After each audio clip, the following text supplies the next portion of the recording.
Assalamualaikum. Hai semua. Kuih tradisional kolej kacang sempena Ramadan. Tutorial ni Umi nak sharekan tips dan teknik bagi lebih cepat kuihnya masak tanpa perlu menggodak lama. Serta tips untuk dapatkan tahi minyak yang rangup, rasa kuih pun sedap, berlemak dan cantik warnanya. Nak tahu apa tipsnya? Jom follow me ke dapur. Langkah pertama, jom persiapkan dahulu tahi minyak. Untuk buat tahi minyak ni, pastikan guna santan yang betul-betul pekat baru cepat menjadi. Masukkan 4 cawan santan pekat, tak kisah santan kotak atau santan segar. Lebih sedap santan segar supaya hasil kuih lebih berlemak dan sedap. Masukkan setengah sudu kecil garam bagi naik rasa lemak-lemak masinnya tu. Gaul sebati guna api sederhana perlahan. Dan bila gunakan santan kotak ni, kena letakkan setengah cawan minyak. Umi gunakan minyak jagung. Jika guna santan segar, tak perlu tambah minyak lagi dah. Gaul sebati hinggalah berketul dan warna tahi minyak ni menjadi keperangan dan garing sedikit, dah boleh terus angkat. Jangan dimasak lama sangat, nanti pahit. Kemudian minyak tu jangan dibuang, nanti kita akan masukkan dalam adunan kuih. Sukatan untuk air gula, masukkan 2 cawan gula merah. Umi gunakan gula merah Thai cap bintang tu. Cantik warna kuih. Dan masukkan setengah cawan gula pasir, 1 cawan air dan jangan lupa campakkan 2 atau 3 helai daun pandan bagi naik aroma wangi pada kuih kita. Gunakan api perlahan, masak air gula ni sehinggalah gula larut sahaja dah memadai. Boleh matikan api dapur dan kemudian tapis. Kukutlah pada gula merah tu ada batu ataupun pasir kan. Kemudian daun pandan tu dimasukkan semula di dalam air gula. Kebiasaannya bila buat kulit kacang, batang buruk atau tepung gomak, Umi tak guna tepung lain lagi dah. Hanya gunakan tepung kacang hijau cap burung merpati by Money Flour Mills ni. Bukan sahaja warna kuih cantik dan gelap, tapi berasa sungguh kacang hijaunya tu. Untuk sukatan kuih kolej kacang ni, memasukkan 2 cawan penuh tepung kacang hijau cap burung merpati. Nampak tak warna tepungnya tu? Cantik gelap kan? Jangan risau. Tepung ni 100% halal yang telah pun diiktirafkan oleh JAKIM. Jadi tanpa keraguan anda boleh gunakan. Umi akan sangaikan seketika. Sangai tu maksudnya kita akan masak di atas api dapur tanpa minyak. Sebab Umi nak bagi naik aroma wangi pada tepung ni. Kuih kita pun lebih beraroma wangi je nanti. Pemilihan jenis tepung pun memang mainkan peranan yang penting ya.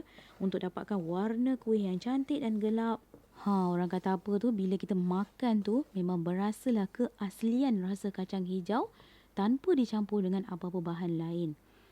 Waktu ni dah naik aroma wangi kacang hijaunya tu. Boleh matikan api dapur. Kemudian tak perlu buka api dapur dahulu. Kita akan satukan tepung dan juga bahan-bahan cecair. Untuk elakkan adunan ni berketul, masukkan dahulu bahan-bahan cecair. Umi masukkan 2 cawan santan pekat.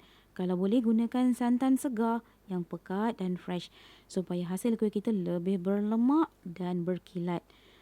Kemudian tambahkan dengan 5 cawan air panas. Inilah tips supaya adunan kuih kita cepat je masak dan kita tak perlu menggodak lama untuk buat kuih kolej kacang ni. Sebab nak buat kuih kolej kacang ni memang perlukan masa ya, kena sentiasa digaul nanti. Jadi bila gunakan air panas ni, sekejap je adunan tu pekat.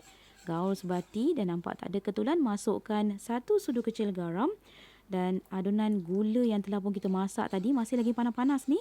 Terus masukkan gaul sebati, buka api dapur sederhana besar dan bila dah buka api je sentiasa digaul. Dan nampak adunan tu agak likat sedikit, boleh keluarkan daun pandan dan sentiasa digaul sehinggalah adunannya nampak pekat, likat dan adunan ni masak sempurna. Adunan dah semakin pekat dan likat ni sentiasa digaul untuk elakkan berketul di bahagian bawah. Nampak adunan tu dah separuh masak, barulah masukkan minyak dari tahi minyak yang telah pun kita buat awal-awal tadi. Ni untuk dapatkan tekstur kuih yang lebih berkilat, masukkan minyak tu. Kemudian gaul lagi, sambung masak sehinggalah kuih ni masak sepenuhnya. Nak tahu adunan kita ni dah masak atau belum? Nampak tak tu dia meletup-letup besar. Dan adunan kuih kita tak melekat di kuali sangat. Nampak tak adunan tu dingikut je senduk tu kan? Dan satu lagi tips, nak tahu kuih kita dah masak atau belum, anda boleh basahkan belakang sudu dan dabkan di adunan. Bila tak melekat adunan tu di sudu, maknanya kuih kita dah masak sempurna. Boleh terus transferkan adunan yang masih lagi panas-panas tu terus ke dalam loyang. Umi gunakan loyang 10 x 10 x 2 inci. Dan pastikan loyang tu dialas guna plastik talam atau baking paper. Nampak tak kuih kita tu warnanya sangat gelap dan cantik sangat kan? Hanya gunakan tepung kacang hijau cap burung merpati saja tanpa sebarang umi letak minyak pun tadi kan? Kemudian masih lagi panas-panas ni, anda terus je letakkan tahi minyak yang telah kita buatkan tadi. Sengaja umi letak lebih-lebih tahi minyak ni.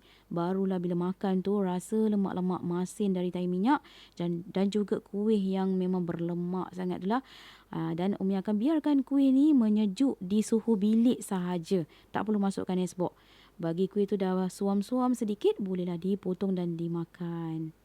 Jadi untuk anda yang nak dapatkan tepung kacang hijau cap burung merpati by Manis ni, boleh terus ke kedai mereka di Jalan Sri Mutiara, Taman Mutiara Ulu Tiram, Johor, ataupun untuk Johorian, boleh beli di Masli, Huatai, Midas, Maidin, Target Market. Dan mereka juga ada jual online. Anda boleh beli di TikTok Shop ataupun di Shopee ada dijual. Umi akan sertakan link di ruangan description. Anda boleh tekan dan try cuba. Memang sedap sangat. Tepung kacang hijau cap burung merpati is the best. Sekian sahaja dalam tutorial kali ini. Jumpa anda di episod akan datang dengan pelbagai lagi resipi-resipi menarik hanya di channel Umi Atia Atif Kitchen. Jangan lupa follow. Assalamualaikum. Bye.